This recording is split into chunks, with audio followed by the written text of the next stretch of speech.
ਸੋ ਹਾਂਜੀ ਦੋਸਤੋ, ਸਤਿ ਸ਼੍ਰੀ ਅਕਾਲ ਜੀ। ਮੈਂ ਰਮਨਦੀਪ ਸਿੰਘ ਇੱਕ ਵਾਰੀ ਫਿਰ ਹਾਜ਼ਰ ਹਾਂ ਤੁਹਾਡੇ ਆਪਣੇ ਚੈਨਲ ਰਮਨ ਇੰਸਟੀਚਿਊਟ ਤੇ। ਸੋ ਸਵਾਗਤ ਕਰਦਾ ਜੀ ਸਾਰਿਆਂ ਦਾ ਇੱਕ ਵਾਰ ਤੋਂ ਮੇਰੇ ਚੈਨਲ ਉੱਤੇ। ਸੋ ਵੀਡੀਓ ਸ਼ੁਰੂ ਕਰਨ ਤੋਂ ਪਹਿਲਾਂ ਰਿਕੁਐਸਟ ਹੈ ਕਿ ਜਿਹੜੇ ਵਿਦਿਆਰਥੀ ਚੈਨਲ ਤੇ ਪਹਿਲੀ ਵਾਰ ਆਏ ਨੇ ਉਹ ਚੈਨਲ ਨੂੰ ਸਬਸਕ੍ਰਾਈਬ ਕਰ ਲੈਣ ਅਤੇ ਨਾਲ ਹੀ ਬੈਲ ਆਈਕਨ ਤੇ ਕਲਿੱਕ ਕਰ ਲੈਣ ਤਾਂ ਜੋ ਤੁਹਾਨੂੰ ਆਉਣ ਵਾਲੀ ਲੇਟੈਸਟ ਵੀਡੀਓ ਜਿਹੜੀ ਉਹ ਸਭ ਤੋਂ ਪਹਿਲਾਂ ਮਿਲਦੀ ਰਹੇ।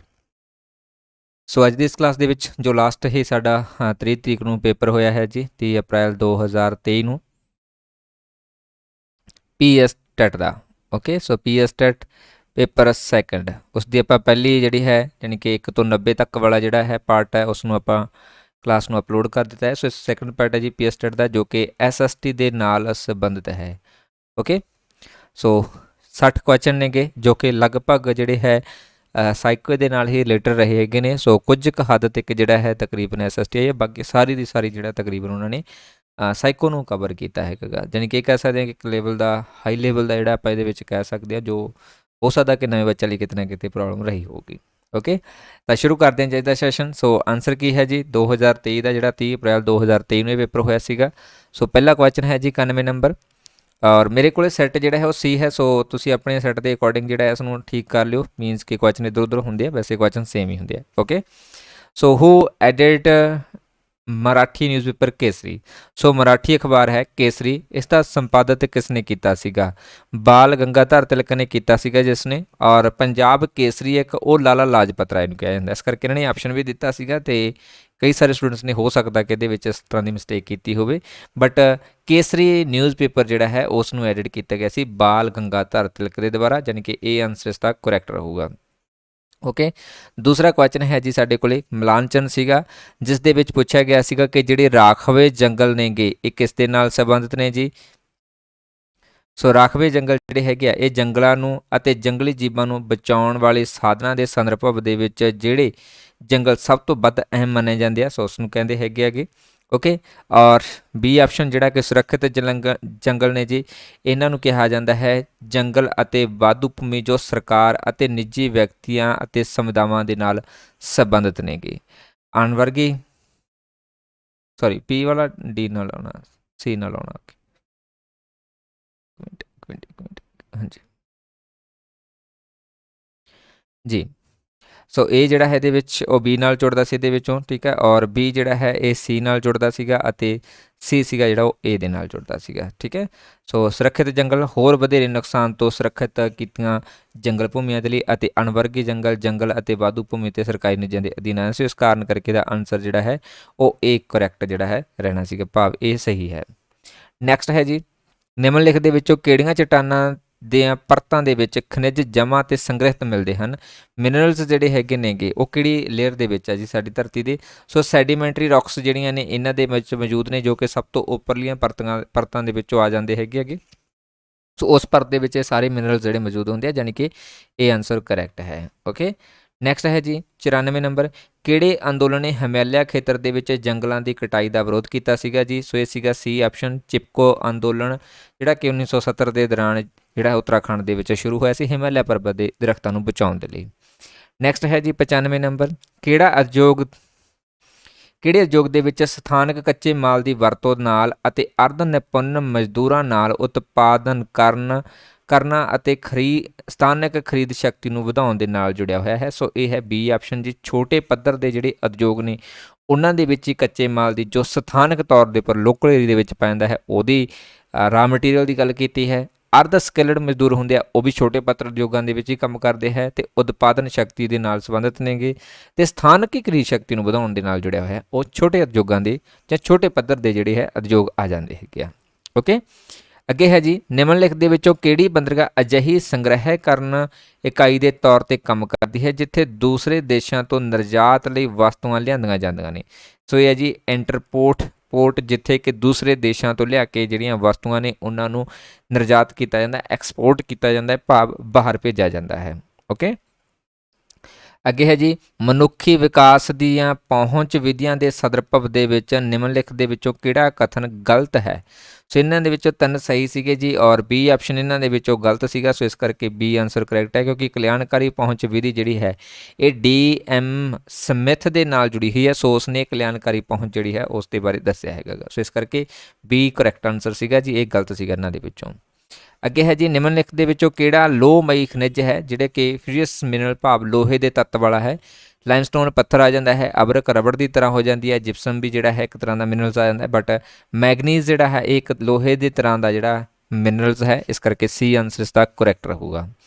ਨਿਮਨਲਿਖਤ ਦੇ ਵਿੱਚੋਂ 99 ਨੰਬਰ ਹੈ ਜੀ, ਨਿਮਨਲਿਖਤ ਦੇ ਵਿੱਚੋਂ ਕਿਹੜਾ ਵਾਤਾਵਰਨ ਉਪਯੋਗੀ ਸਵੈ ਚਾਲਕ ਵਾਹਨਾਂ ਦਾ ਈਂਧਨ ਹੈ ਜੋ ਸਭ ਤੋਂ ਘੱਟ ਪ੍ਰਦੂਸ਼ਣ ਕਰਦਾ ਹੈ। ਸੋ ਸੌਖਾ ਜਿਹਾ ਸੀਗਾ ਜੀ ਇਹ ਆਨਸਰ, ਕੰਪਰੈਸ ਕੀਤੀ ਹੋਈ ਕੁਦਰਤੀ ਗੈਸ, ਕੰਪਰੈਸਡ ਨੈਚੁਰਲ ਗੈਸ ਜਿਹੜੀ ਹੈਗੀ ਸੋ ਉਸ ਨੂੰ ਕਿਹਾ ਜਾਂਦਾ ਹੈਗਾ CNG ਨੂੰ, ਕਿ ਸਭ ਤੋਂ ਘੱਟ ਪ੍ਰਦੂਸ਼ਿਤ ਕਰਦੀ ਹੈਗੀ ਆ। ਡੀਜ਼ਲ, ਪੈਟਰੋਲੀਅਮ ਤੇ ਕੋਲਾ ਇਹ ਸਭ ਤੋਂ ਵੱਧ ਪ੍ਰਦੂਸ਼ਣ ਕਰਦੇ ਹੈਗੇ ਆ। 100 ਨੰਬਰ ਕੁਐਸਚਨ ਹੈ ਜੀ, ਭਾਰਤ ਦੇ ਵਿੱਚ ਭੂ ਥਰਮਲ ਪਲਾਂਟ ਕਿੱਥੇ ਲੱਗਿਆ ਹੋਇਆ ਹੈ? ਇਹਨਾਂ ਸਥਾਨਾਂ ਦੇ ਵਿੱਚੋਂ ਤਾਂ ਇਹਨਾਂ ਦੇ ਵਿੱਚੋਂ ਲਦਾਖ ਦੇ ਵਿੱਚ ਪੁੰਗਾਵਾਦੀ ਨਾਮੀ ਸਥਾਨ ਹੈ, ਸੋ ਉਸ ਸਥਾਨ ਵਿਖੇ ਭੂ ਥਰਮਲ ਜੀਓ ਥਰਮਲ ਪਲਾਂਟ ਜਿਹੜਾ ਹੈ ਉਹ ਲੱਗਿਆ ਹੋਇਆ ਹੈਗਾ। ਅੱਗੇ ਹੈ ਜੀ, ਕਿਸ ਕਿਸਮ ਦੀ ਖੇਤੀ ਦੇ ਵਿੱਚ ਜ਼ਮੀਨ ਨੂੰ ਭੋਜਨ ਅਤੇ ਜਾਨਵਰਾਂ ਦੇ ਚਾਰੇ ਵਾਲੀਆਂ ਫਸਲਾਂ ਉਗਾਉਣ ਅਤੇ ਡੰਗਰ ਚਲਾਉਣ ਦੇ ਲਈ ਵਰਤਿਆ ਜਾਂਦਾ ਹੈ? ਸੋ ਇਹ ਜੀ ਮਿਕਸਡ ਫਾਰਮਿੰਗ, ਜਿਹਨੂੰ ਰਲੀ ਮਿਲੀ ਖੇਤੀ ਕਹਿ ਦਿੰਦੇ ਆ। ਸੋ ਇਸ ਕਾਰਨ ਕਰਕੇ 101 ਦਾ ਜਿਹੜਾ ਹੈ C ਨੰਬਰ ਕਰੈਕਟ ਰਹੂਗਾ ਜੀ। ਅੱਗੇ ਹੈ ਜੀ ਸਵਾਲ ਨੰਬਰ 102, ਬਦਲਵੀਂ ਖੇਤੀ ਜਿਹਨੂੰ ਸ਼ਿਫਟਿੰਗ ਕਲਟੀਵੇਸ਼ਨ ਕਹਿੰਦੇ ਆ, ਇਹਦੇ ਮੁੱਖ ਲੱਛਣ ਨੇ ਜੀ, ਇੱਕ ਇਹ ਭਾਰੀ ਬਾਰਿਸ਼ਾਂ ਵਿੱਚ ਅਤੇ ਬਹੁਤ ਜਲਦੀ ਮੁੜ ਤਿਆਰ ਹੋ ਜਾਣ ਵਾਲੇ ਇਲਾਕਿਆਂ ਦੇ ਵਿੱਚ ਹੁੰਦੀ ਹੈਗੀ ਹੈ। ਇਸ ਤੋਂ ਇਲਾਵਾ ਰੁੱਖਾਂ ਨੂੰ ਕੱਟ ਕੇ ਤੇ ਸਾੜ ਕੇ ਜ਼ਮੀਨ ਨੂੰ ਤਿਆਰ ਕੀਤਾ ਜਾਂਦਾ ਇਸ ਦੇ ਵਿੱਚ, ਅਤੇ ਇੱਕੋ ਪਲਾਟ ਦੇ ਵਿੱਚ ਇੱਕ ਸਾਲ ਦੇ ਵਿੱਚ ਇੱਕ ਤੋਂ ਵੱਧ ਫਸਲਾਂ ਜਿਹੜੀਆਂ ਨੇ ਉਹ ਬੀਜੀਆਂ ਜਾਂਦੀਆਂ ਹੈਗੀਆਂ। ਸੋ ਇਸ ਕਰਕੇ ਇਹਦਾ ਆਨਸਰ B ਜਿਹੜਾ ਹੈ ਉਹ ਕਰੈਕਟ ਰਹੂਗਾ। ਨੈਕਸਟ ਹੈ ਜੀ 3 ਨੰਬਰ 100, ਨਿਮਨਲਿਖਤ ਦੇ ਵਿੱਚ ਕਿਹੜਾ ਸਾਂਝ ਭਲਾਈ ਵਾਲਾ ਉਦਯੋਗ ਹੈ, ਭਾਵ ਜੁਆਇੰਟ ਸੈਕਟਰ ਦੇ ਵਿੱਚ ਆਉਂਦਾ ਹੈ? ਤਾਂ ਜੁਆਇੰਟ ਸੈਕਟਰ ਦੇ ਵਿੱਚ ਇਹਨਾਂ ਦੇ ਵਿੱਚੋਂ ਮਾਰੂਤੀ ਉਦਯੋਗ ਲਿਮਟਿਡ ਆਉਂਦਾ ਹੈ, ਕਿਉਂਕਿ ਇਹ ਇੱਕ ਸਟੇਟ ਦਾ ਵੀ ਉਦਯੋਗ ਹੈ ਤੇ ਨਾਲ ਹੀ ਇੱਕ ਇੰਡੀਵਿਜੂਅਲੀ ਭਾਵ ਇੱਕ ਨਿੱਜੀ ਤੌਰ ਦੇ ਉੱਪਰ ਵੀ ਜਿਹੜਾ ਸੰਬੰਧਿਤ ਉਦਯੋਗ ਹੈਗਾ। ਸੋ ਇਹ ਆਨਸਰ ਕਰੈਕਟ ਰਹੂਗਾ ਜੀ 103 ਦਾ। ਅੱਗੇ ਹੈ ਜੀ 104 ਨੰਬਰ, ਕਿਸੇ ਮੁਲਕ ਦੀ ਵਸੋਂ ਦਾ ਉਹ ਜਨਸੰਖਿਆ ਪਿਰਾਮਿਡ ਕੀ ਦਰਸਾਉਂਦਾ ਹੈ ਜਿਹੜਾ ਕਿ ਆਪਣੇ ਆਧਾਰ ਤੋਂ ਚੌੜਾ ਹੋਵੇ ਪਰ ਸਿਖਰ ਤੇ ਜਾ ਕੇ ਸੁੰਗੜ ਜਾਂਦਾ ਹੋਵੇ? ਸੋ ਇਹ ਹੁੰਦਾ ਹੈ ਜੀ ਇੱਕ ਦੇਸ਼ ਜਿਸ ਦੇ ਵਿੱਚ ਜਨਮ ਦਰ ਵੱਧ ਹੈ ਤੇ ਮੌਤ ਦਰ ਜਿਹੜੀ ਹੈ ਉਹ ਘੱਟ ਹੁੰਦੀ ਹੈਗੀ ਆ, ਉਸ ਜਗ੍ਹਾ ਤੇ ਇਹ ਪਿਰਾਮਿਡ ਉੱਪਰ ਜਾ ਕੇ ਜਿਹੜਾ ਸੁੰਗੜ ਜਾਂਦਾ ਹੈ। ਸੋ ਡੀ ਆਨਸਰ ਕਰੈਕਟ ਰਹੂਗਾ ਜੀ 104 ਦਾ। ਅੱਗੇ ਹੈ ਜੀ ਸਵਾਲ ਨੰਬਰ 105, ਨਿਮਨਲਿਖਤ ਦੇ ਵਿੱਚੋਂ ਕਿਹੜਾ ਕਥਨ ਧਰਤੀ ਦੀ ਟੋਰਡ ਜ਼ੋਨ ਦੇ ਵਿੱਚ ਪੈਂਦਾ ਹੈ? ਸੋ ਇਹਦਾ ਆਨਸਰ ਹੈ ਜੀ A ਕਰੈਕਟ ਸੀਗਾ ਜੀ, ਕਿਉਂਕਿ ਸਾਡੀ ਧਰਤੀ ਦੇ ਉੱਪਰ ਟੋਰਡ ਜ਼ੋਨ ਜਿਹੜਾ ਹੈ ਉਹ ਬਿਲਕੁਲ ਸੈਂਟਰ ਦੇ ਵਿੱਚ ਪੈਂਦਾ ਹੈਗਾ। ਓਕੇ, ਸੋ ਆ ਕਰਕ ਰੇਖਾ ਆ ਜਾਂਦੀ ਹੈਗੀ,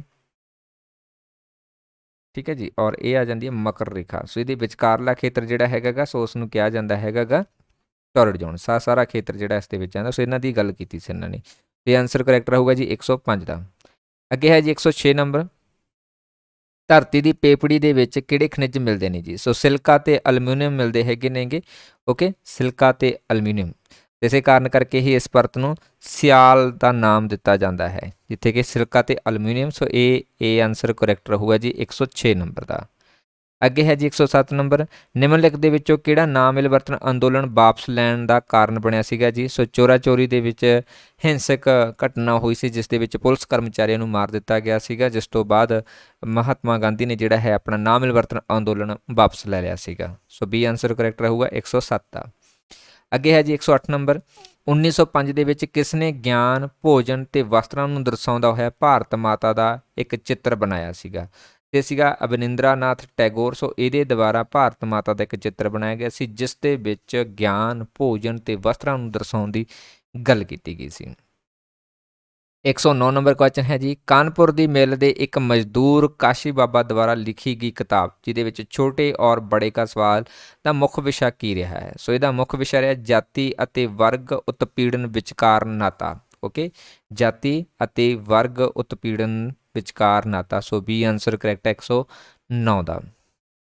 110 ਨੰਬਰ ਆ ਗਿਆ ਜੀ ਕੁਐਸਚਨ ਜੀ, ਇਹਦੇ ਵਿੱਚ ਵੀ ਮਿਲਾਨ ਚਿੰਨ੍ਹ ਹੈ ਜੀ। ਸੋ ਅਵਧ ਦੇ ਵਿੱਚ ਵੈਲਸਲ ਦੁਆਰਾ ਸ਼ੁਰੂ ਕੀਤਾ ਸਹਾਇਕ ਗੱਠਜੋੜ ਜਿਹੜਾ ਹੈ ਇਹ 1801 ਦੇ ਵਿੱਚ ਸ਼ੁਰੂ ਹੋਇਆ ਸੀ। ਸਤੀ ਪ੍ਰਥਾ 1829 ਦੇ ਵਿੱਚ ਸਮਾਪਤ ਕਰ ਦਿੱਤੀ ਗਈ ਸੀਗੀ ਜੀ। ਅੰਗਰੇਜ਼ਾਂ ਦੁਆਰਾ ਅਵਧ ਦੇ ਵਿੱਚ ਸੰਖੇਪ ਰੈਵਨਿਊ ਸੈਟਲਮੈਂਟ ਦੀ ਸ਼ੁਰੂਆਤ ਕੀਤੀ ਗਈ 1856 ਦੇ ਵਿੱਚ। ਝਾਂਸੀ ਦੀ ਲੜਾਈ ਦੇ ਵਿੱਚ ਕਤਲ ਹੋ ਗਿਆ ਸੀਗਾ ਜੀ 1858 ਦੇ ਵਿੱਚ ਗਵਾਲੀਅਰ ਕਿਲੇ ਦੇ ਵਿੱਚ, ਜਿਸ ਦੇ ਕਾਰਨ ਕਰਕੇ ਇਹਦੇ ਆਪਸ਼ਨ B ਬਣਦੇ ਹੈਗੇ ਆ, ABCD ਸੀ, ਠੀਕ ਹੈ। ਸੋ ਸੀਰੀਅਲ ਵਾਈਜ਼ ਹੈਗੇ ਨੇਗੇ, ਸੋ ਇਸ ਨੂੰ B ਆਪਸ਼ਨ ਦੇ ਨਾਲ ਆਪਾਂ ਸਹੀ ਕਰ ਸਕਦੇ ਸੀ। ਸੋ B ਆਨਸਰ ਸਹੀ ਹੈ ਜੀ 110 ਨੰਬਰ ਦਾ। ਨੈਕਸਟ ਹੈ ਜੀ 11 ਨੰਬਰ 100। ਸੋ ਜਲਿਆਂਵਾਲੇ ਬਾਗ ਦੇ ਸਾਕੇ ਦੇ ਸੰਦਰਭ ਦੇ ਵਿੱਚ ਨਿਮਨਲਿਖਤ ਦੇ ਵਿੱਚੋਂ ਕਿਹੜਾ ਸਹੀ ਨਹੀਂ ਹੈ? ਸੋ ਇਹ ਸੀਗਾ ਜੀ, ਇਹ ਘਟਨਾ 10 ਅਪ੍ਰੈਲ 1919 ਨੂੰ ਵਾਪਰੀ ਹੈ। ਨਹੀਂ ਜੀ, ਇਹ ਅਸਲ ਦੇ ਵਿੱਚ 13 ਅਪ੍ਰੈਲ 1919 ਨੂੰ ਵਾਪਰੀ ਸੀ, ਜਿਸ ਦੇ ਕਾਰਨ ਕਰਕੇ ਪਹਿਲਾ ਹੀ ਆਪਸ਼ਨ ਇਸ ਦਾ ਗਲਤ ਸੀਗਾ। ਸੋ ਇਸ ਕਰਕੇ ਇਹ ਆਨਸਰ ਕਰੈਕਟ ਰਹੂਗਾ। ਨੈਕਸਟ ਹੈ ਜੀ 112 ਨੰਬਰ। ਦੂਸਰੇ ਸਮੁਦਾਇ ਦਾ ਸਖਤ ਵਿਰੋਧ ਕਰਕੇ ਧਾਰਮਿਕ ਪਹਿਚਾਣ ਦੇ ਆਧਾਰ ਤੇ ਇੱਕ ਸਮੁਦਾਇ ਨੂੰ ਏਕੀਕ੍ਰਿਤ ਕਰਨ ਵਾਲੀ ਰਾਜਨੀਤੀ ਨੂੰ ਕਿਹਾ ਜਾਂਦਾ ਹੈ ਸੰਪਰਦਾਇਕ ਕਮਿਊਨਲਿਜ਼ਮ ਜਿਹੜੀ ਹੈ ਰਾਜਨੀਤੀ। ਭਾਵ ਕਿਉਂਕਿ ਇਹਦੇ ਵਿੱਚ ਧਾਰਮਿਕ ਪਹਿਚਾਣ ਦੀ ਗੱਲ ਕੀਤੀ ਹੈ, ਉਹਦੇ ਆਧਾਰ ਤੇ ਜਿਹੜੀ ਵੀ ਬਣਦੀ ਹੈ ਤਾਂ ਉਸ ਨੂੰ ਆਪਾਂ ਸੰਪਰਦਾਇਕ ਜਿਹੜੀ ਚੋਣ ਪ੍ਰਣਾਲੀ ਦੇ ਵਿੱਚ ਕਹਾਂਗੇ। 113 ਨੰਬਰ ਹੈ ਜੀ, ਰਵਾਇਤੀ ਤਕਲੇ ਦਾ ਉਤਪਾਦਨ ਵਧਾਉਣ ਦੇ ਮਕਸਦ ਦੇ ਨਾਲ 1764 ਦੇ ਵਿੱਚ ਸਪਿਨਿੰਗ ਜੈਨੀ ਦੀ ਇਜਾਦ ਕੀਤੀ ਗਈ ਸੀਗੀ ਜੋਹਨ ਕਿਆਜ਼ੇ ਦੇ ਦੁਆਰਾ। ਜੋਹਨ ਕਿਆਜ਼ੇ ਦੇ ਦੁਆਰਾ ਕੀਤੀ ਗਈ ਸੀ 1764 ਦੇ ਵਿੱਚ। ਅੱਗੇ ਹੈ ਜੀ, ਨਿਮਨਲਿਖਤ ਦੇ ਵਿੱਚੋਂ ਕਿਹੜਾ ਚੌਲ ਰਾਜਿਆਂ ਦੁਆਰਾ ਅਮੀਰ ਜ਼ਿਮੀਂਦਾਰਾਂ ਨੂੰ ਦਿੱਤਾ ਜਾਣ ਵਾਲਾ ਖਿਤਾਬ ਨਹੀਂ ਹੈ ਜੀ? ਸੋ ਇਹ ਹੈ ਨਾਡੂ। ਨਾਡੂ ਜਿਹੜਾ ਇਹ ਖਿਤਾਬ ਨਹੀਂ ਦਿੱਤਾ ਜਾਂਦਾ ਸੀਗਾ, ਬਾਕੀ ਮੁਵਿਡਾ ਲੇਵੇਨਨ, ਆਇਰਜ ਤੇ ਵਿਲਨ ਨਾਮ ਦੇ ਪੁਰਸਕਾਰ ਜਾਂ ਖਿਤਾਬ ਦਿੱਤੇ ਜਾਂਦੇ ਸੀਗੇ। ਅੱਗੇ ਹੈ ਜੀ 115 ਨੰਬਰ।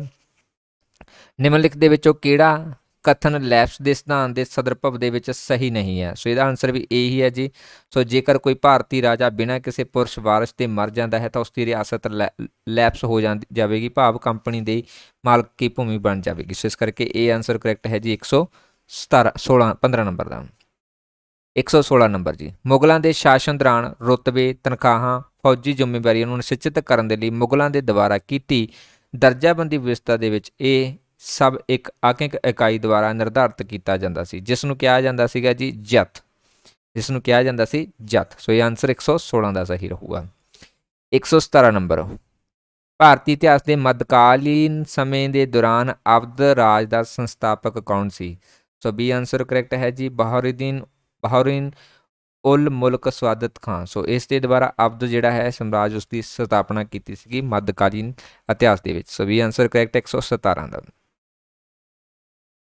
ਪ੍ਰਸ਼ਸਤੀਆਂ ਕੀ ਹੈ? ਪ੍ਰਸ਼ਸਤੀਆਂ ਕੀ ਹੈ ਜੀ? ਇਹ ਵਿਸ਼ੇਸ਼ ਪ੍ਰਕਾਰ ਦੀਆਂ ਕਾਵਿ ਲਿਖਤਾਂ ਸਨ ਜੋ ਪੜ੍ਹੇ ਲਿਖੇ ਬ੍ਰਾਹਮਣਾਂ ਦੁਆਰਾ ਸ਼ਾਸਕਾਂ ਦੀ ਪ੍ਰਸ਼ੰਸਾ ਦੇ ਵਿੱਚ ਲਿਖੀਆਂ ਗਈਆਂ ਸੀਗੀਆਂ ਤੇ ਇਹ ਪੂਰਨ ਤੌਰ ਤੇ ਸੱਚ ਨਹੀਂ ਸਨ, ਪਰ ਇਹ ਸਾਨੂੰ ਦੱਸਦੀਆਂ ਹਨ ਕਿ ਉਹਨਾਂ ਸਮਿਆਂ ਦੇ ਸ਼ਾਸਕ ਆਪਣੇ ਆਪ ਨੂੰ ਦਿਖਾਉਣਾ ਚਾਹੁੰਦੇ ਸੀਗੇ। ਓਕੇ, ਸੋ ਇਹ ਆਨਸਰ ਕਰੈਕਟ ਰਹੂਗਾ 118 ਨੰਬਰ ਦਾ। ਅੱਗੇ ਹੈ ਜੀ 119। ਸਵੈ ਜੈ ਸਿੰਘ ਦੇ ਦੁਆਰਾ ਪਾਰ ਸੰਸਾਰਕ ਵਸਤਾਂ ਦਾ ਨਿਰੀਖਣ ਕਰਨ ਦੇ ਲਈ ਅਲੱਗ-ਅਲੱਗ ਯੰਤਰਾਂ ਵਾਲੀ ਨਿਰੀਖਣ ਸ਼ਾਲਾ ਜਾਂ ਸ਼ਾਲਾਵਾਂ ਨੂੰ ਕੀ ਕਿਹਾ ਗਿਆ ਸੀ? ਸੋ ਇਹ ਸੀਗਾ ਜੀ ਜੰਤਰ ਮੰਤਰ, ਜਿਹੜੇ ਕਿ ਰਾਜਾ ਸਵੈ ਸਿੰਘ ਦੇ ਦੁਆਰਾ ਬਣਾਏ ਗਏ ਸੀਗੇ। ਓਕੇ, ਅੱਗੇ ਹੈ ਜੀ 120। 17ਵੀਂ ਸਦੀ ਦੇ ਵਿੱਚ ਸਿੱਖਾਂ ਦੇ ਇੱਕ ਰਾਜਨੀਤਿਕ ਸਮੁਦਾਇ ਦੇ ਵਿੱਚ ਸੰਗਠਿਤ ਹੋ ਜਾਣ ਦੌਰਾਨ ਜਿਹੜੀ ਵਿਵਸਥਾ ਨੇ ਕਿਸਾਨ ਨੂੰ ਉਤਪਾਦਨ ਦੀ 20% ਉਤਪਾਦ ਟੈਕਸ ਦੇ ਰੂਪ ਦੇ ਵਿੱਚ ਅਦਾਇਗੀ ਕਰਨ ਤੋਂ ਸੁਰੱਖਿਆ ਦਿੱਤੀ ਸੀ। ਇਹ ਸੀਗੀ ਜੀ ਰਾਖੀ ਦੀ ਪ੍ਰਥਾ। ਸੋ ਰਾਖੀ ਦੀ ਪ੍ਰਥਾ ਦੇ ਅਧੀਨ ਜਿਹੜੇ ਹੈਗੇ ਸਿੱਖ ਉਹ ਮਤਲਬ ਟੈਕਸ ਲੈਂਦੇ ਸੀ 20%, ਜਿਹਦੇ ਅਧੀਨ ਉਹਨਾਂ ਨੂੰ ਸੁਰੱਖਿਆ ਪ੍ਰੋਵਾਈਡ ਕਰ ਦਿੰਦੇ ਸੀਗੇ ਕਿਸਾਨਾਂ ਨੂੰ। ਓਕੇ, ਅੱਗੇ ਹੈ ਜੀ 121 ਨੰਬਰ।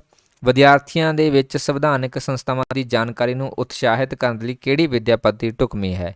ਸੋ ਇਹ ਆਨਸਰ ਹੈ ਜੀ ਬਨੌਟੀ ਵਿਧਾਨ ਪਾਲਿਕਾ ਬਣਾ ਕੇ ਜਿਹੜਾ ਹੈ ਬੱਚਿਆਂ ਨੂੰ ਅਸੀਂ ਹੋਰ ਇਫੈਕਟਿਵ ਤਰੀਕੇ ਦੇ ਨਾਲ ਸਮਝਾ ਸਕਦੇ ਸੀਗੇ ਸੰਵਿਧਾਨਿਕ ਸੰਸਥਾਵਾਂ ਦੇ ਬਾਰੇ। 121 ਦਾ ਇਹ ਆਨਸਰ। 122 ਨੰਬਰ ਕੁਐਸਚਨ ਜੀ, ਨਿਮਨਲਿਖਤ ਦੇ ਵਿੱਚੋਂ ਕਿਹੜੀ ਕਿਸਮ ਬਲੂਮ ਦੇ ਸਿੱਖਿਆ ਦੇ ਉਦੇਸ਼ ਲਈ ਸੋਧੇ ਹੋਏ ਵਰਗੀਕਰਨ ਨਿਯਮ 2001 ਦੇ ਨਾਲ ਸੰਬੰਧਿਤ ਨਹੀਂ ਹੈ? ਯਾਦ ਰੱਖਣਾ ਹੈ, ਪੜਚੋਲ ਕਰਨੀ ਹੈ, ਸਿਰਜਣਾ ਹੈ, ਪਰ ਸੰਸਲੇਸ਼ਨ ਸਿੰਥੇਸਿਸ ਜਿਹੜਾ ਹੈ ਉਹ ਇਸ ਦੇ ਵਿੱਚ ਸ਼ਾਮਲ ਨਹੀਂ ਸੀ। ਸੋ ਇਸ ਕਰਕੇ ਡੀ ਆਨਸਰ ਕਰੈਕਟ ਹੈ ਜੀ 122 ਨੰਬਰ ਕੁਐਸਚਨ ਦਾ। 123 ਨੰਬਰ ਕੁਐਸਚਨ, ਸਿਲੇਬਸ ਅਤੇ ਪਾਠਕ੍ਰਮ ਦੇ ਸੰਦਰਭ ਦੇ ਵਿੱਚ ਨਿਮਨਲਿਖਤ ਦੇ ਵਿੱਚੋਂ ਕਿਹੜਾ ਕਥਨ ਗਲਤ ਹੈ? ਸੋ ਸਿਲੇਬਸ ਜਿਹੜਾ ਹੈ ਉਹ ਸੁੰਗੜਿਆ ਹੋਇਆ, ਛੋਟਾ ਤੇ ਸਪਸ਼ਟ ਹੁੰਦਾ ਹੈ। ਇਹ ਕਥਨ ਇੱਥੇ ਗਲਤ ਹੈਗਾ ਗਾ, ਬਾਕੀ ਤਿੰਨ ਜਿਹੜੇ ਆ ਉਹ ਸਹੀ ਹੈਗੇ। ਇਹ ਆਨਸਰ ਕਰੈਕਟ ਰਹੂਗਾ ਜੀ 123 ਦਾ। 124 ਕੁਐਸਚਨ, ਜਦੋਂ ਪੌਣ ਪਾਣੀ ਵਿਸ਼ੇ ਨੂੰ ਸਕੂਲਾਂ ਦੀ ਵਿੱਦਿਆ ਦੇ ਪਾਠਕ੍ਰਮ ਦੇ ਅਲੱਗ-ਅਲੱਗ ਗ੍ਰੇਡਾਂ ਦੇ ਵਿੱਚ ਵਿਦਿਆਰਥੀਆਂ ਦੇ ਵਿਦਿਅਕ ਤੇ ਮਾਨਸਿਕ ਪੱਧਰ ਦੇ ਅਨੁਸਾਰ ਉਖਾਈ ਦੀ ਵਿਭਿੰਨਤਾ ਦੇ ਅਨੁਸਾਰ ਰੱਖਿਆ ਜਾਂਦਾ ਹੈ ਤਾਂ ਸਮਾਜਿਕ ਵਿਗਿਆਨ ਪਾਠਕ੍ਰਮ ਦੇ ਸੰਗਠੀਕਰਨ ਦੀ ਕਿਹੜੀ ਪਹੁੰਚ ਵਿਧੀ ਅਪਣਾਈ ਜਾਂਦੀ ਹੈ? ਤਾਂ ਇਸ ਦੇ ਦੌਰਾਨ ਜਿਹੜਾ ਹੈ ਕਨਸੈਂਟਰੇਟਰ ਅਪਰੋਚ ਜਿਹੜੀ ਹੈ ਉਸ ਨੂੰ ਅਪਣਾਇਆ ਜਾਂਦਾ ਹੈਗਾ। ਓਕੇ, ਯਾਨੀ ਕਿ ਕੇਂਦਰਿਤ ਪਹੁੰਚ ਜਿਹੜੀ ਹੈ ਉਸ ਨੂੰ ਅਪਣਾਇਆ ਜਾਂਦਾ ਹੈ। ਇਹ ਆਨਸਰ ਰਹੂਗਾ ਜੀ 124 ਦਾ। 125 ਅਧਿਆਪਕ ਵਿਦਿਆਰਥੀਆਂ ਦੇ ਦਰਮਿਆਨ ਇਤਿਹਾਸਕ ਘਟਨਾਵਾਂ ਦੀ ਕਾਰਮਿਕ ਤਰਤੀਬ ਨੂੰ ਵਿਕਸਿਤ ਕਰਨਾ ਚਾਹੁੰਦਾ ਹੈ। ਨਿਮਨਲਿਖਤ ਦੇ ਵਿੱਚੋਂ ਕਿਹੜੀ ਅਧਿਆਪਨ ਯੁਕਤੀ ਅਧਿਆਪਕ ਦੇ ਲਈ ਸਭ ਤੋਂ ਢੁਕਵੀਂ ਹੈ ਜੀ? ਇਹ ਹੈ ਜੀ ਟਾਈਮਲਾਈਨ ਦੇ ਜਾਈ ਜਿਹੜਾ ਅਸੀਂ ਚੰਗੀ ਤਰ੍ਹਾਂ ਬੱਚੇ ਨੂੰ ਸਮਝਾ ਸਕਦੇ ਹੈਗੇ ਆਂਗੇ।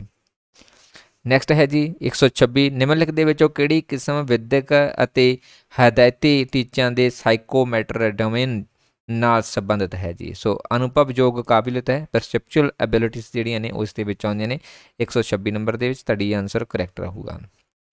ਅੱਗੇ ਹੈ ਜੀ ਕੁਐਸਚਨ ਨੰਬਰ 127 ਨਿਮਨਲਿਖਤ ਦੇ ਵਿੱਚੋਂ ਕਿਹੜਾ ਕਥਨ ਜਮਾਤ ਦੇ ਵਿੱਚ ਸਮਾਜਿਕ ਵਿਗਿਆਨ ਦੇ ਅਧਿਆਪਨ ਅਤੇ ਸਿੱਖਣ ਦੀ ਪ੍ਰਕਿਰਿਆ ਨਾਲ ਨੈਤਿਕ ਕਦਰਾਂ ਕੀਮਤਾਂ ਦੇ ਵਿਕਾਸ ਦੀ ਤਰਜਮਾਨੀ ਕਰਦਾ ਹੈ? ਤੇ ਆਨਸਰ ਕਰੈਕਟ ਰਹੂਗਾ ਜਿਸ ਦਾ ਵਿਦਿਆਰਥੀ ਦੀ ਵਿਦਿਅਤਾ ਦੀ ਕਾਬਲੀਅਤ ਦਾ ਵਿਕਾਸ, ਉਹਨਾਂ ਨੂੰ ਸੁਚਾਰੂ ਸੋਚਣ ਤਰਕ ਕਰਨ ਦੀਆਂ ਸ਼ਕਤੀਆਂ ਨਾਲ ਤਿਆਰ ਕਰਨਾ ਤਾਂ ਕਿ ਉਹ ਸਹੀ ਗਲਤ ਦਾ ਅਤੇ ਚੰਗੇ ਤੇ ਬੁਰੇ ਦਾ ਸਹੀ ਮਾਪ ਕਰਕੇ ਕਿਸੇ ਕੰਮ ਪ੍ਰਤੀ ਸਹੀ ਫੈਸਲੇ ਲੈਣਾ। ਓਕੇ, ਸੋ ਇਹ ਆਨਸਰ ਕਰੈਕਟ ਰਹੂਗਾ। ਅੱਗੇ ਹੈ ਜੀ 128 ਨੰਬਰ ਜਦੋਂ ਕੋਈ ਅਧਿਆਪਕ ਵਸਤੂਆਂ ਘਟਨਾਵਾਂ ਦਾ ਬਹੁਤ ਹੀ ਦਿਲਚਸਪ ਤਰੀਕੇ ਨਾਲ ਤਰਤੀਬ ਅਤੇ ਸਾਰਣੀਕਰਨ ਕਰਕੇ ਸ਼ਾਬਦਿਕ ਸੰਗ੍ਰਹਿ ਤਿਆਰ ਕਰਦਾ ਹੈ ਤਾਂ ਕਿਹੜੀ ਅਧਿਆਪਨ ਰਣਨੀਤੀ ਉਪਯੋਗ ਕੀਤੀ ਜਾਂਦੀ ਹੈ? ਤਾਂ ਬਿਰਤਾਂਤਿਤ ਰਣਨੀਤੀ ਜਿਹੜੀ ਹੈ, ਨਰੇਸ਼ਨ ਸਟ੍ਰੈਟੇਜੀ ਜਿਹੜੀ ਹੈ ਉਸ ਨੂੰ ਅਪਲਾਈ ਕੀਤਾ ਜਾਂਦਾ ਹੈ ਜੀ ਇਸ ਦੌਰਾਨ। ਅੱਗੇ ਹੈ ਜੀ 129 ਨੰਬਰ ਸਮਾਜਿਕ ਵਿਗਿਆਨ ਦੇ ਵਿੱਚ ਅਧਿਆਪਨ ਨਾਲ ਉਹ ਕਿਹੜਾ ਮੁੱਲ ਅਪਣਾਇਆ ਜਾਂਦਾ ਹੈ ਜਿਹੜਾ ਕਿਸੇ ਸਮਾਜ ਵਿੱਚ ਕਿਸੇ ਖਾਸ ਸਮੇਂ ਦੇ ਵਿਭਿੰਨ ਕਿੱਤਿਆਂ ਅਤੇ ਕਾਰੋਬਾਰਾਂ ਦੇ ਲਈ ਰਸਤੇ ਅਤੇ ਦਾਖਲਾ ਪ੍ਰਦਾਨ ਕਰਦਾ ਹੈ ਜੀ? ਕਿੱਤਾ ਮੁਖੀ ਮੁੱਲ ਹੈ ਜੀ, ਕਿਉਂਕਿ ਵੋਕੇਸ਼ਨਲ ਦੀ ਗੱਲ ਕੀਤੀ ਗਈ ਹੈ ਤਾਂ ਸੁਭਾਵਿਕ ਜੀ ਗੱਲ ਹੈ ਕਿੱਤਾ ਮੁਖੀ ਹੀ ਉਹਦੇ ਨਾਲ ਜੁੜੂਗਾ। ਓਕੇ, 129 ਦਾ ਸੀ ਆ ਗਿਆ ਜੀ। 130 ਨੰਬਰ ਇਤਿਹਾਸ ਦਾ ਅਧਿਆਪਕ ਕਿਸੇ ਖਾਸ ਰਾਜਵੰਸ਼ ਨਾਲ ਸੰਬੰਧਿਤ ਵਿਭਿੰਨ ਬਾਦਸ਼ਾਹਾਂ ਦੇ ਅਧੀਨ ਵਿਭਿੰਨ ਖੇਤਰਾਂ ਵਿੱਚ ਹੋਏ ਵਿਕਾਸ ਦਾ ਤੁਲਨਾਤਮਕ ਖਾਤਾ ਤਿਆਰ ਕਰਨਾ ਚਾਹੁੰਦਾ ਹੈ। ਜਮਾਤ ਵਿੱਚ ਵਰਤੇ ਜਾਣ ਦੇ ਸਦਰਭਵ ਦੇ ਵਿੱਚ ਕਿਹੜੀ ਅਧਿਆਪਨ ਪੱਧਤੀ ਸਭ ਤੋਂ ਢੁਕਵੀਂ ਹੈ? ਟਾਈਮਲਾਈਨ ਜਿਹੜੀ ਹੈ ਇਸ ਦੇ ਵਿੱਚ ਆਉਂਦੀ ਹੈ। ਦੋ ਕੁਐਸਚਨ ਸੀਗੇ ਜੀ, ਦੋਨੇ ਹੀ ਟਾਈਮਲਾਈਨ ਦੇ ਨਾਲ ਸੰਬੰਧਿਤ ਸੀਗੇ। ਨੈਕਸਟ ਹੈ ਜੀ ਗਲੈਸਰ ਦੇ ਦੁਆਰਾ ਦਿੱਤੀ ਗਈ ਤਰਤੀਬ ਦੇ ਅਨੁਸਾਰ ਜਮਾਤ ਦੇ ਅੰਤਰਕਿਰਿਆ ਦੀਆਂ ਗਤੀਵਿਧੀਆਂ ਕਿਹੜੀਆਂ ਨੇਗੀਆਂ ਜੀ? ਸੋ ਬੀ ਆਨਸਰ ਕਰੈਕਟ ਰਹੂਗਾ ਜਿਸ ਦਾ। ਓਕੇ, ਜਿਸ ਦੇ ਵਿੱਚ ਹਦਾਇਤ ਟੀਚਿਆਂ ਨੂੰ ਤਿਆਰ ਕਰਨਾ ਪਹਿਲਾਂ ਆ ਜਾਂਦਾ ਹੈ, ਉਸ ਤੋਂ ਬਾਅਦ ਦਾਖਲੇ ਵੇਲੇ ਵਿਵਹਾਰ ਦਾ ਨਿਰੀਖਣ ਕਰਨਾ ਜਾਂਦਾ ਹੈ, ਤੀਸਰੇ ਨੰਬਰ 'ਤੇ ਆ ਜਾਂਦਾ ਹਦਾਇਤ ਪ੍ਰਕਿਰਿਆ ਅਤੇ ਚੌਥੇ ਨੰਬਰ 'ਤੇ ਆ ਜਾਂਦਾ ਹੈ ਜੀ ਕਾਰਗੁਜ਼ਾਰੀ ਦਾ ਨਿਰੀਖਣ। ਓਕੇ, ਸੋ ਬੀ ਆਨਸਰ ਕਰੈਕਟ ਹੈ ਜੀ 131 ਨੰਬਰ ਦਾ। 132 ਨੰਬਰ ਹੈ ਜੀ ਉਹ ਹਦਾਇਤ ਜਿਹੜੀ ਵਿਭਿੰਨ ਪ੍ਰਕਾਰ ਦੇ ਸਿੱਖਿਆਰਥੀਆਂ ਅਤੇ ਸਿੱਖਿਆ ਢੰਗਾਂ ਨੂੰ ਨਾਲ ਲੈ ਕੇ ਚੱਲਦੀ ਹੈ ਅਤੇ ਉਹਨਾਂ ਦੇ ਮੁਤਾਬਕ ਆਪਣੇ ਆਪ ਨੂੰ ਢਾਲ ਲੈਂਦੀ ਹੈ, ਉਸ ਨੂੰ ਕਿਹਾ ਜਾਂਦਾ ਹੈ ਵਿਭਿੰਨਤਾ, ਡਿਫਰੈਂਟੇਟਡ ਕਿਹਾ ਜਾਂਦਾ ਹੈ। ਇਹ ਆਨਸਰ ਕਰੈਕਟ ਹੈ ਜੀ 132 ਦਾ।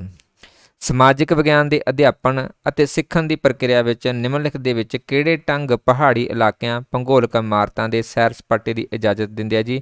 ਤਾਂ ਪ੍ਰਯੋਗਵਾਦੀ ਸਿੱਖਣ ਪ੍ਰਕਿਰਿਆ, ਕਿਉਂਕਿ ਐਕਸਪੈਰੀਮੈਂਟਲ ਦੇ ਵਿੱਚ ਹੀ ਹੈ ਕਿ ਉਸ ਨੂੰ ਘਰ ਤੋਂ ਬਾਹਰ ਨਿਕਲਣਾ ਪਊਗਾ, ਸਕੂਲ ਤੋਂ ਬਾਹਰ ਨਿਕਲਣਾ ਪਊਗਾ, ਅਤੇ ਇਸ ਲਈ ਉਹ ਸੈਰ ਸਪਾਟੇ ਲਈ ਜਾਂਦੇ ਹੈਗੇ ਆਗੇ। ਤਾਂ ਇਹ ਆਨਸਰ 133 ਦਾ ਸਹੀ ਰਹੂਗਾ ਜੀ।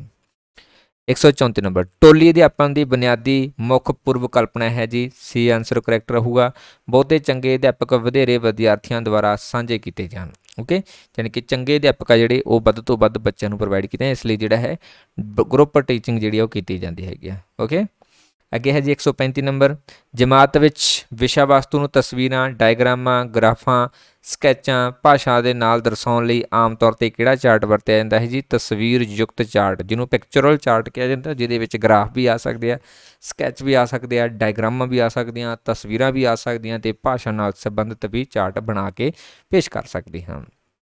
136 ਨੰਬਰ ਕੁਐਸਚਨ ਹੈ ਜੀ ਇਕਾਤਮਕ ਸਰਕਾਰ ਦੇ ਸੰਦਰਭ ਦੇ ਵਿੱਚ ਨਿਮਨਲਿਖਤ ਦੇ ਵਿੱਚੋਂ ਕਿਹੜਾ ਗਲਤ ਹੈ? ਸੋ ਇਹ ਹੈ ਜੀ ਕੇਂਦਰ ਸਰਕਾਰ ਸੂਬੇ ਦੀ ਸਰਕਾਰ ਨੂੰ ਕੁਝ ਵੀ ਕਰਨ ਲਈ ਹੁਕਮ ਜਾਰੀ ਨਹੀਂ ਕਰ ਸਕਦੀ। ਓਕੇ, ਸੋ ਇਹਦਾ ਆਨਸਰ ਸੀ ਜਿਹੜਾ ਹੈ ਉਹ ਕਰੈਕਟ ਰਹੂਗਾ। ਅੱਗੇ ਹੈ ਜੀ 137 ਨੰਬਰ ਨਿਮਨਲਿਖਤ ਦੇ ਵਿੱਚੋਂ ਕਿਹੜਾ ਕੇਂਦਰ ਸੂਚੀ ਦੇ ਵਿੱਚ ਦਰਜ ਨਹੀਂ ਹੈ ਜੀ? ਸੋ ਰੱਖਿਆ ਜਿਹੜਾ ਹੈ, ਡਿਫੈਂਸ ਜਿਹੜਾ ਹੈਗਾ ਗਾ ਉਹ ਕੇਂਦਰ ਸੂਚੀ ਦੇ ਵਿੱਚ ਦਰਜ ਹੈ। ਓਕੇ, ਸੋ ਡੀ ਆਨਸਰ ਕਰੈਕਟ ਰਹੂਗਾ। ਅੱਗੇ ਹੈ ਜੀ ਜਦੋਂ ਕੋਈ ਉਸ ਪਾਰਟੀ ਤੋਂ ਟੁੱਟ ਕੇ ਜਿਸ ਦੀ ਨੁਮਾਇੰਦਗੀ ਦੇ ਵਿੱਚ ਉਹ ਵੋਟਾਂ ਦੇ ਵਿੱਚ ਜਿੱਤ ਕੇ ਕਿਸੇ ਵਿਧਾਨ ਸਭਾ ਲਈ ਚੁਣਿਆ ਗਿਆ ਹੋਵੇ ਅਤੇ ਫਿਰ ਕਿਸੇ ਹੋਰ ਪਾਰਟੀ ਨਾਲ ਜੁੜ ਜਾਵੇ, ਉਸ ਨੂੰ ਕੀ ਕਹਿੰਦੇ ਆ ਜੀ? ਉਸ ਨੂੰ ਕਹਿੰਦੇ ਆ ਦਲ ਤਿਆਗਣ ਜਾਂ ਦਲ ਬਦਲੀ, ਡਿਫੈਕਸ਼ਨ ਦੇ ਨਾਮ ਨਾਲ ਜਾਣਿਆ ਜਾਂਦਾ ਹੈ। ਇਹ ਆਨਸਰ 138 ਨੰਬਰ ਦਾ। 139 ਨੰਬਰ ਹਾਲ ਹੀ ਵਿੱਚ ਨਿਮਨਲਿਖਤ ਦੇ ਵਿੱਚ ਕਿਹੜੀ ਪਾਰਟੀ ਦੀ ਰਾਸ਼ਟਰੀ ਮਾਨਤਾ ਰੱਦ ਕਰ ਦਿੱਤੀ ਗਈ ਹੈ ਜੀ? ਸੋ ਇਹ ਹੈ ਜੀ ਆਲ ਇੰਡੀਆ ਤ੍ਰਿਣਮੂਲ ਕਾਂਗਰਸ, ਜਿਹਦੀ ਵੈਸਟ ਬੰਗਾਲ ਦੇ ਵਿੱਚ ਸਰਕਾਰ ਬਣੀ ਹੋਈ ਹੈਗੀ। ओके सो ਇਹਦੀ ਮਾਨਤਾ ਰੱਦ ਕਰ ਦਿੱਤੀ ਹੈ, ਬਟ ਉਹਦੀ ਜਗ੍ਹਾ ਦੇ ਉੱਪਰ ਹੀ ਆਮ ਆਦਮੀ ਪਾਰਟੀ ਜਿਹੜੀ ਹੈ ਉਸ ਨੂੰ ਅਪ੍ਰੈਲ 2023 ਦੇ ਵਿੱਚ ਨੈਸ਼ਨਲ ਪਾਰਟੀ ਦੇ ਰੂਪ ਦੇ ਵਿੱਚ ਮਾਨਤਾ ਦੇ ਦਿੱਤੀ ਗਈ ਹੈ। ਸੋ ਵਰਤਮਾਨ ਸਮੇਂ ਸਾਡੇ ਕੋਲ 6 ਨੈਸ਼ਨਲ ਪਾਰਟੀਆਂ ਰਹਿ ਚੁੱਕੀਆਂ ਨੇ, ਜੋ ਕਿ ਪਹਿਲਾਂ 8 ਹੁੰਦੀਆਂ ਸੀਗੀਆਂ। ਅੱਗੇ ਹੈ ਜੀ ਨੈਕਸਟ 140 ਨੰਬਰ। ਸੋ ਇਹਦਾ ਆਨਸਰ ਏ ਰਹਿਣਾ ਸੀਗਾ ਜੀ। ਓਕੇ 139 ਨੰਬਰ ਦਾ। 140 ਨੰਬਰ, ਵਿਸ਼ਵੀਕਰਨ ਦੇ ਸਦਰਭਵ ਦੇ ਵਿੱਚ ਨਿਮਨਲਿਖਤ ਦੇ ਵਿੱਚੋਂ ਕਿਹੜਾ ਕਥਨ ਸਹੀ ਹੈ ਜੀ? ਸੋ ਸੀ ਆਨਸਰ ਸਹੀ ਹੈ ਜੀ। ਵਿਸ਼ਵੀਕਰਨ ਵਿਸ਼ਵ ਪੱਧਰੀ ਅੰਤਰ ਸੰਪਰਕਾਂ ਦੇ ਬਾਰੇ ਦੇ ਵਿੱਚ ਹੈ। ਸੋ ਸੀ ਆਨਸਰ ਕਰੈਕਟ ਹੈ ਜੀ 141 ਦਾ। ਅੱਗੇ ਹੈ ਜੀ 141 ਨੰਬਰ। ਸੋ 141 ਦੇ ਅਨੁਸਾਰ ਕਰੈਕਟ ਆਨਸਰ ਬਣਦਾ ਹੈ ਜੀ ਏ, ਜਿਸ ਦੇ ਵਿੱਚ ਆਰਟੀਕਲ 114 ਜਿਹੜਾ ਹੈ ਉਹ ਕਾਨੂੰਨ ਦੇ ਸਾਹਮਣੇ ਸਮਾਨਤਾ ਨੂੰ ਪੇਸ਼ ਕਰਦਾ ਹੈਗਾ ਗਾ। ਆਰਟੀਕਲ 17 ਛੂਤ-ਛਾਤ ਦੇ ਖਾਤਮੇ ਦੀ ਗੱਲ ਕਰਦਾ ਹੈਗਾ ਗਾ। ਆਰਟੀਕਲ 21 ਜਿਹੜਾ ਹੈਗਾ ਗਾ ਉਹ ਜੀਵਨ ਅਤੇ ਨਿੱਜੀ ਸੁਤੰਤਰਤਾ ਦੀ ਰੱਖਿਆ ਕਰਦਾ ਹੈ। ਆਰਟੀਕਲ 29 ਜਿਹੜਾ ਹੈ ਉਹ ਘੱਟ ਗਿਣਤੀਆਂ ਦੇ ਹਿੱਤਾਂ ਦੀ ਜਿਹੜੀ ਹੈ ਸੁਰੱਖਿਆ ਕਰਦਾ। ਸੋ ਇਹ ਆਨਸਰ ਕਰੈਕਟ ਰਹੂਗਾ ਇਸ ਦਾ। ਅੱਗੇ ਹੈ ਜੀ ਕੁਐਸਚਨ ਨੰਬਰ 142, ਪ੍ਰਧਾਨਤਾ ਬਾਰੇ ਨਿਮਨਲਿਖਤ ਦੇ ਵਿੱਚੋਂ ਕਿਹੜਾ ਕਥਨ ਗਲਤ ਹੈ ਜੀ? ਸੋ ਪ੍ਰਧਾਨਤਾ ਦੇ ਬਾਰੇ ਗਲਤ ਪੁੱਛਿਆ ਗਿਆ, ਤਾਂ ਪ੍ਰਧਾਨਤਾ ਜਿਹੜੀ ਹੈ ਉਹ ਕਹਿੰਦੇ ਸਥਿਤੀ ਪੱਕੀ ਹੁੰਦੀ ਹੈ ਇਸ ਦੀ, ਅਤੇ ਇੱਕ ਵਾਰ ਦੀ ਪ੍ਰਧਾਨਤਾ ਹਮੇਸ਼ਾ ਦੀ ਪ੍ਰਧਾਨਤਾ ਹੁੰਦੀ ਹੈ। ਸੋ ਅਜਿਹਾ ਨਹੀਂ ਹੁੰਦਾ ਜੀ, ਸੋ ਬਦਲਦੀ ਰਹਿੰਦੀ ਹੈ। ਓਕੇ ਨੈਕਸਟ ਹੈ ਜੀ 143 ਨੰਬਰ। ਸੋ ਇਹਦਾ ਸਹੀ ਆਨਸਰ ਇਹ ਹੈ ਜੀ। ਸੋ ਹੌਸਲਾ ਵਧਾਊ ਯਤਨ ਜਿਹੜਾ ਹੈਗਾ ਗਾ, ਸੋ ਇਹ ਹੈ ਜੀ ਨਿਯਮਤ ਤੌਰ 'ਤੇ ਰਾਸ਼ਟਰਾਂ ਦੁਆਰਾ ਰੱਖਿਆ ਨਾਲ ਸੰਬੰਧਿਤ ਜਾਣਕਾਰੀ ਪ੍ਰਦਾਨ ਕਰਨਾ। ਹਥਿਆਰਾਂ ਦਾ ਕੰਟਰੋਲ, ਸੋ ਹਥਿਆਰਾਂ ਦਾ ਕੰਟਰੋਲ ਜਿਹੜਾ ਹੈ ਉਹ ਹੈ ਕਿ ਹਥਿਆਰ ਦੀ ਪ੍ਰਾਪਤੀ ਅਤੇ ਵਿਕਾਸ ਨੂੰ ਨਿਯਮਿਤ ਕਰਨਾ ਹੈਗਾ ਗਾ। ਗਠਬੰਧਨ, ਸੋ ਗਠਬੰਧਨ ਦਾ ਜਿਹੜਾ ਹੈ ਸੀ ਕਿਸੇ ਫੌਜੀ ਹਮਲੇ ਨੂੰ ਟਾਲਣ ਦੇ ਰੋਕਣ ਲਈ ਰਾਸ਼ਟਰਾਂ ਦਾ ਜਿਹੜਾ ਗਠਬੰਧਨ ਆ ਜਾਂਦਾ ਹੈ।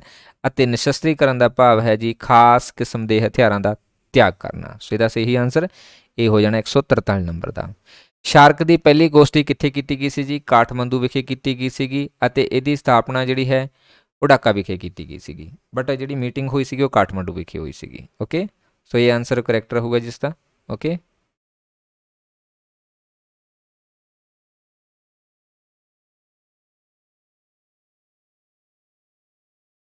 ਨੈਕਸਟ ਹੈ 145 ਨੰਬਰ ਜੀ। ਜਿਸ ਗੁਨਾਹ ਲਈ ਪੁਲਿਸ ਕਿਸੇ ਵਿਅਕਤੀ ਨੂੰ ਬਿਨਾਂ ਅਦਾਲਤ ਦੀ ਆਗਿਆ ਦੇ ਗ੍ਰਿਫਤਾਰ ਕਰ ਸਕਦੀ ਹੈ ਉਸ ਨੂੰ ਕਹਿੰਦੇ ਹੈਗੇ ਸਮਝਣਯੋਗ ਕੋਗਨਿਜ਼ੇਬਲ। ਓਕੇ ਸੋ ਇਹ ਬਿਨਾਂ ਕਿਸੇ ਅਪਰਾਧ ਤੋਂ ਜਿਹੜਾ ਹੈਗਾ ਗਾ ਗ੍ਰਿਫਤਾਰ ਕਰ ਸਕਦੀ ਹੈ, ਅਤੇ ਬਿਨਾਂ ਅਦਾਲਤ ਤੋਂ ਓਕੇ ਸੌਰੀ ਜਿਸ ਗੁਨਾਹ ਦੇ ਲਈ ਪੁਲਿਸ ਕਿਸੇ ਵਿਅਕਤੀ ਨੂੰ ਬਿਨਾਂ ਅਦਾਲਤ ਦੀ ਆਗਿਆ ਤੋਂ ਗ੍ਰਿਫਤਾਰ ਕਰ ਸਕਦੀ ਹੈ ਉਹ ਸਮਝਣਯੋਗ ਹੈ, ਯਾਨੀ ਕਿ ਕੋਗਨਿਜ਼ੇਬਲ ਆ ਜਾਂਦਾ ਹੈ। 146 ਨੰਬਰ, USA ਦੇ ਵਿੱਚ ਸਿਵਲ ਅਧਿਕਾਰਾਂ ਦੇ ਅੰਦੋਲਨ ਨੂੰ ਉਭਾਰਨ ਦੇ ਵਿੱਚ ਸ਼ਾਮਲ ਔਰਤ ਦੀ ਪਹਿਚਾਣ ਕਰੋ ਜੀ। ਸੇ ਸੀਗੀ ਜੀ ਰੋਸਾ ਪਾਰਕਰ। ਰੋਸਾ ਪਾਰਕਰ ਜਿਹੜੀ ਸੀਗੀ ਇਹ USA ਦੇ ਵਿੱਚ ਸਿਵਲ ਅਧਿਕਾਰਾਂ ਨੂੰ ਲੈ ਕੇ ਸੀਗੀ। ਓਕੇ 147 ਨੰਬਰ ਜੀ, ਨਿਮਨਲਿਖਤ ਦੇ ਵਿੱਚ ਭਾਰਤ ਰਾਜ ਦੇ ਵਿਧਾਨ ਪਾਲਿਕਾ ਦੇ ਕਿਹੜੇ 2 ਸਦਨ ਨੇ? ਤਾਂ ਵਿਧਾਨ ਪਾਲਿਕਾ ਦੇ 2 ਸਦਨ ਨੇ ਜੀ, ਵਿਧਾਨ ਪ੍ਰੀਸ਼ਦ ਤੇ ਵਿਧਾਨ ਸਭਾ। ਵਿਧਾਨ ਪ੍ਰੀਸ਼ਦ ਜਿਹੜੀ ਹੈ ਇਹ ਪੰਜਾਬ ਦੇ 6 ਰਾਜਾਂ ਦੇ ਵਿੱਚ ਹੀ ਹੈ, ਬਟ ਵਿਧਾਨ ਸਭਾ ਲਗਭਗ 28 ਰਾਜਾਂ ਦੇ ਵਿੱਚ ਹੀ ਹੈ। ਅੱਗੇ ਹੈ ਜੀ ਨਿਮਨਲਿਖਤ ਦੇ ਵਿੱਚੋਂ 48 ਨੰਬਰ ਦੇ ਵਿੱਚ ਨਿਮਨਲਿਖਤ ਦੇ ਵਿੱਚ ਕਿਸ ਦਾ ਸਹੀ ਮਿਲਾਨ ਨਹੀਂ ਕੀਤਾ ਗਿਆ? ਸੋ ਬੀ ਆਨਸਰ ਹੈ ਜੀ ਜੀਵਨ ਦੀ ਸੁਰੱਖਿਆ ਦਾ ਅਧਿਕਾਰ ਜਿਹੜਾ ਹੈ ਉਹ ਐਕਟ 15 ਦੇ ਵਿੱਚ ਹੈ, ਉਹ ਗਲਤ ਹੈ ਜੀ। ਓਕੇ ਇਸ ਤਰ੍ਹਾਂ ਦੇ ਵਿੱਚ ਸੌਰੀ ਬੀ ਆਨਸਰ ਸਹੀ ਹੈ। ਓਕੇ ਇਹਦੇ ਵਿੱਚੋਂ ਨੈਕਸਟ ਹੈ ਜੀ 49 ਨੰਬਰ, ਉਹਨਾਂ ਕਾਨੂੰਨਾਂ ਨੂੰ ਕੀ ਕਹਿੰਦੇ ਹਨ ਜਿਹੜੇ ਜ਼ਾਲਮਾਨਾ ਤਰੀਕੇ ਨਾਲ ਲੋਕਾਂ ਨੂੰ ਕੰਟਰੋਲ ਕਰਦੇ ਨੇ, ਅਤੇ ਉਹਨਾਂ ਨੂੰ ਬੋਲਣ ਅਤੇ ਇਕੱਠੇ ਹੋਣ ਦੇ ਅਧਿਕਾਰ ਸਮੇਤ ਆਪਣੇ ਮੌਲਿਕ ਅਧਿਕਾਰਾਂ ਨੂੰ ਵਰਤਣ ਤੋਂ ਵਰਜਿਤ ਕਰਦੇ ਆ ਜੀ? ਇਹ ਹੈ ਜੀ ਦਮਨਕਾਰੀ ਕਾਨੂੰਨ। ਓਕੇ 49 ਨੰਬਰ ਦਾ ਲਾਸਟ ਕੁਐਸਚਨ ਹੈ ਜੀ 1950 ਦੇ ਦਹਾਕੇ ਦੇ ਵਿੱਚ ਅਮਰੀਕਾ ਦੇ ਵਿੱਚ ਕਿਹੜਾ ਅੰਦੋਲਨ ਅਫਰੀਕਨ ਅਮਰੀਕਨ ਦੇ ਬਰਾਬਰ ਅਧਿਕਾਰਾਂ ਲਈ ਚੱਲਿਆ ਸੀਗਾ? ਇਹ ਸੀਗਾ ਜੀ ਸਿਵਲ ਅਧਿਕਾਰਾਂ ਦਾ ਅੰਦੋਲਨ। ਸਿਵਲ ਰਾਈਟਸ ਮੂਵਮੈਂਟ ਚੱਲੀਆਂ ਸੀਗੀਆਂ ਅਮਰੀਕਾ ਦੇ ਵਿੱਚ। ਓਕੇ 1950 ਦੇ ਵਿੱਚ ਚੱਲੀਆਂ ਸੀਗੀਆਂ। ਇਹ ਸੀਗੇ ਆਪਣੇ ਬਈ 150 ਕੁਐਸਚਨ, ਜਿਹਦੇ ਵਿੱਚ 91 ਤੋਂ ਲੈ ਕੇ ਆਪਾਂ 150 ਤੱਕ ਡਿਸਕਸ ਕੀਤੇ ਨੇਗੇ। ਉਮੀਦ ਕਰਦਾ ਕਾਫੀ ਜਣਿਆਂ ਦੇ ਕਾਫੀ ਅੱਛੇ ਮਾਰਕ ਆਏ ਹੋਣਗੇ। ਸੋ ਇਸੇ ਤਰੀਕੇ ਨਾਲ ਤੁਹਾਨੂੰ ਜਿਹੜੀਆਂ ਕਲਾਸਿਸ ਉਹ ਇਸ ਚੈਨਲ ਦੇ ਉੱਪਰ ਮਿਲਦੀਆਂ ਰਹਿਣਗੀਆਂ। ਸੋ ਵੀਡੀਓ ਨੂੰ ਲਾਈਕ ਔਰ ਸ਼ੇਅਰ ਕਰਨਾ ਤੁਸੀਂ ਨਾ ਭੁੱਲਿਆ ਕਰੋ, ਅਤੇ ਜਿਹੜੇ ਵਿਦਿਆਰਥੀ ਨਵੇਂ ਆਉਂਦੇ ਹੁੰਦੇ ਨੇ ਉਹ ਪਲੀਜ਼ ਚੈਨਲ ਨੂੰ ਸਬਸਕ੍ਰਾਈਬ ਜ਼ਰੂਰ ਕਰ ਲਿਆ ਕਰੋ। Thank you so much.